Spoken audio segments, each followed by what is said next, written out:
Assalamualaikum warahmatullahi wabarakatuh. Perkenalkan, nama saya Rara Aulia Syifa, mahasiswa UHAMKA, Fakultas Farmasi dan Sains, Prodi Farmasi. Pada kali ini kita akan membahas rekombinasi DNA dari tahap ligasi hingga tahap seleksi sel transforman.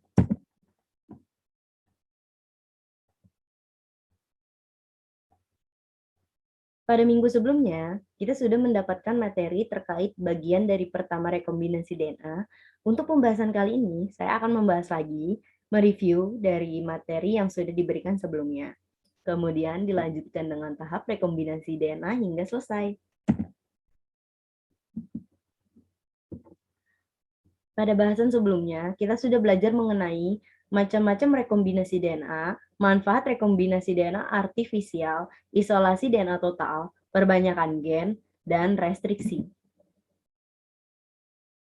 Ya, yang dimaksud dengan cloning gen adalah suatu rangkaian proses untuk menghasilkan sejumlah organisme atau klon yang memiliki informasi genetik yang identik.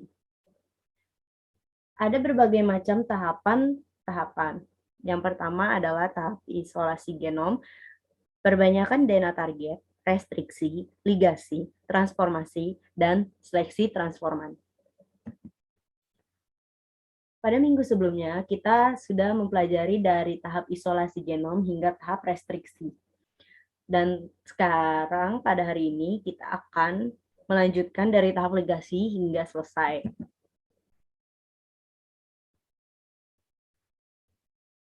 Tahap 4, ligasi. Ligasi adalah suatu proses yang dilakukan untuk menggabungkan dua atau lebih molekul DNA yang memiliki pola pemotongan asam dan basa nukleotida yang saling komplementer.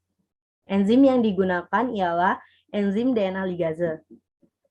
Enzim ini bekerja dengan membentuk ikatan hidrogen antara basa-basa nukleotida yang saling komplement dan ikatan fosfodiester sehingga akan dihasilkan suatu molekul DNA dengan dua untai yang utuh. Pada gambar sebelah kanan, bagaimana ikatan hidrogen dan fosfodiester terbentuk. Sebagaimana pada saat kita memotong DNA dengan menggunakan enzim restriksi yang pola pemotongannya adalah blunt ends. Artinya adalah simetris. Salah satu dengan yang lainnya, maka ketika kita tambahkan dengan DNA ligase ini, yang berwarna biru katakan DNA target, dan yang berwarna merah ini adalah bagian DNA dari plasmid yang kalau mau digabungkan tentu saja ini harus bergabung atau bersatu, jadi dari TGAA harus bergabung ke ACGC dan seterusnya. Dan disitulah peran dari enzim DNA ligase untuk menstimulasi pembentukan ikatan hidrogen maupun pembentukan ikatan fosfodiester. Begitu juga pada saat kita menggunakan enzim restriksi yang pola pemotongannya juga sticky ends atau runcing. Itu pun juga sama prinsipnya. Jadi dia akan membentuk ikatan fosfodiester dan ikatan hidrogen diantaranya sehingga pada akhirnya bisa dua atau lebih molekul DNA bisa bergabung atau menyatu. Kemampuan enzim DNA ligase adalah menggabungkan molekul DNA yang telah terpotong atau restriksi, berbeda antara molekul DNA berujung lancing atau runcing atau sticky ends dengan berujung tumpul atau blunt ends. Sticky ends ialah lebih efisien karena ikatan hidrogennya yang terbentuk akan membentuk struktur yang kokoh. Kalau blunt ends kurang efisien karena enzim ligasenya tidak dapat memegang ujung tumpul sehingga diperlukan suatu kesempatan kedua molekul tersebut berdekatan sehingga akan membentuk ikatan fosfodiester.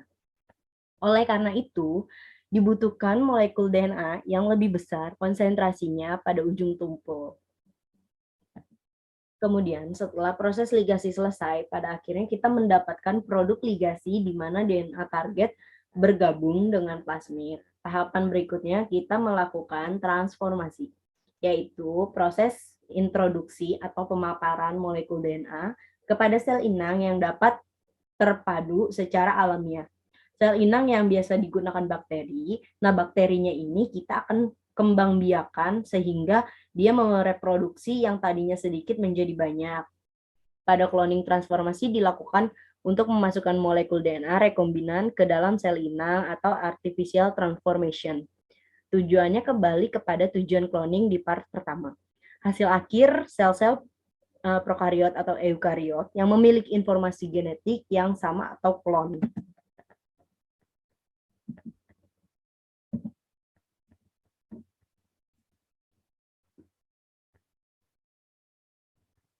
Nah, sel inang ini untuk bertujuan dari cloning ini banyak banget, sangat beragam.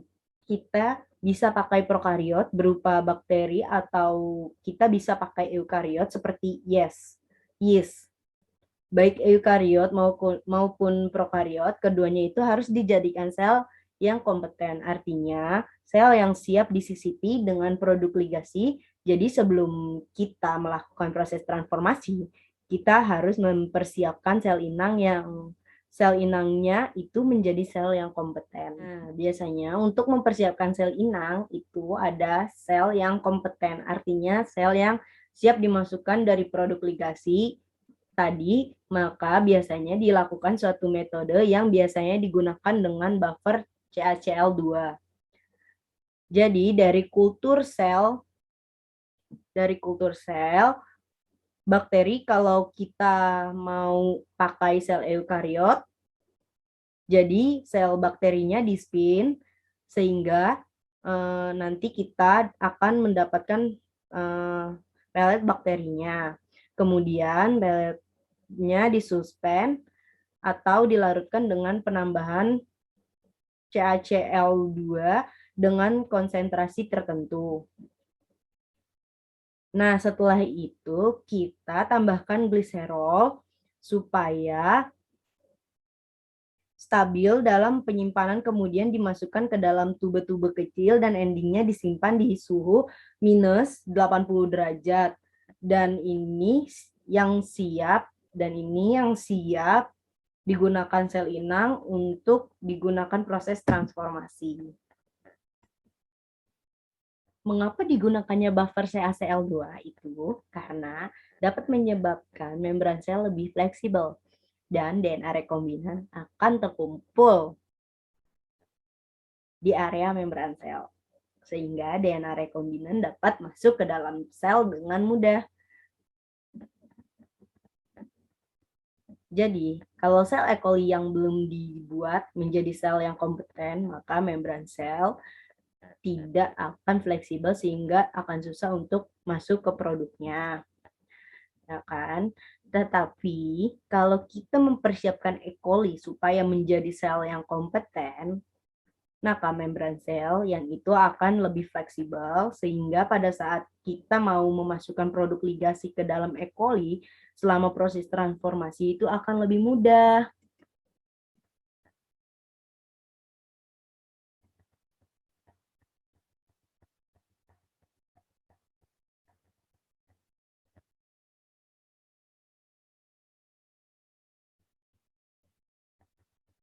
Baik.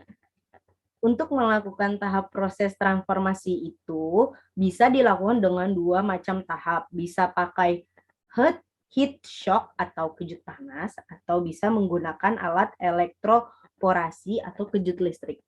Metode kejut panas ialah metode memasukkan DNA rekombinan dengan menggunakan perubahan temperatur yang sangat cepat.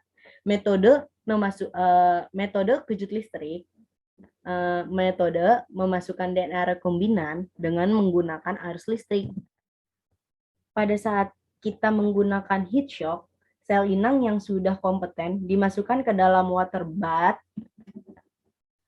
bath yang suhunya sekitar 42 derajat dan didiamkan selama 30 detik. Tidak boleh lebih dari 30 detik, karena kalau lebih dari 30 detik akhirnya terdenaturasi si sel inang yang tadi. Setelah dimasukkan ke dalam water bath, langsung kita dinginkan ke dalam es batu yang berada di beaker glass. Nah, dalam metode kejut listrik, kita juga memiliki prinsip yang sama. Kita masukkan sel inang tadi ke dalam suatu instrumen, kemudian dikejutkan oleh listrik, lalu didinginkan ke dalam beaker glass yang berisi dengan es batu. Pada akhir dari proses cloning itu, kita perlu melakukan seleksi dari sel rekombinan. Yang medium selektif itu diseleksi disesuaikan dengan metaplasmid yang kita gunakan. Tadi setelah saya sampaikan bahwa medium seleksi itu tergantung dari plasmid atau vektor, maka kalau kita pakai contoh plasmid PUC18 yang punya gen bivalent resisten, maka kita bisa menggunakan medium seleksi yang ditambahkan dengan antibiotik ampicillin sehingga kita bisa membedakan mana sel inang yang mudah tersisipi plasmid dan mana sel inang yang belum tersisipi plasmid. Dan tentu saja sel inang yang sudah tersisipi oleh plasmid sudah resisten pada ampicillin. Artinya dia akan hidup di media tersebut. Sementara sel inang yang tidak tersisipi oleh ampicillin, dia tidak bisa hidup di dalam medium seleksi tadi. Ada 2 gen selektif yang lazim dimiliki oleh plasmid. Yang pertama adalah gen berperan dalam resistensi antibiotik, dan yang kedua adalah gen berperan sebagai perbedaan warna koloni. Kalau plasmidnya itu mengandung gen LAC-Z, jadi kita bisa membedakan koloni biru atau putih. Jadi kalau mengandung dengan LAC-Z itu bisa kita bedakan warnanya. Pada slide ini kita akan membahas 2 seleksi transforman, bisa pakai sifat resistensi antibiotik atau bisa pakai berdasarkan seleksi koloni biru putih.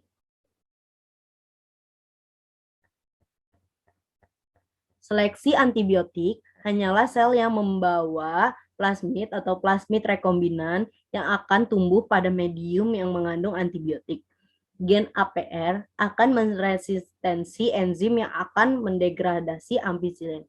Sedangkan seleksi biru putih, seleksi ini menggunakan medium antibiotik yang ditambahkan substrat X, galaktosa, ditambah IPTG.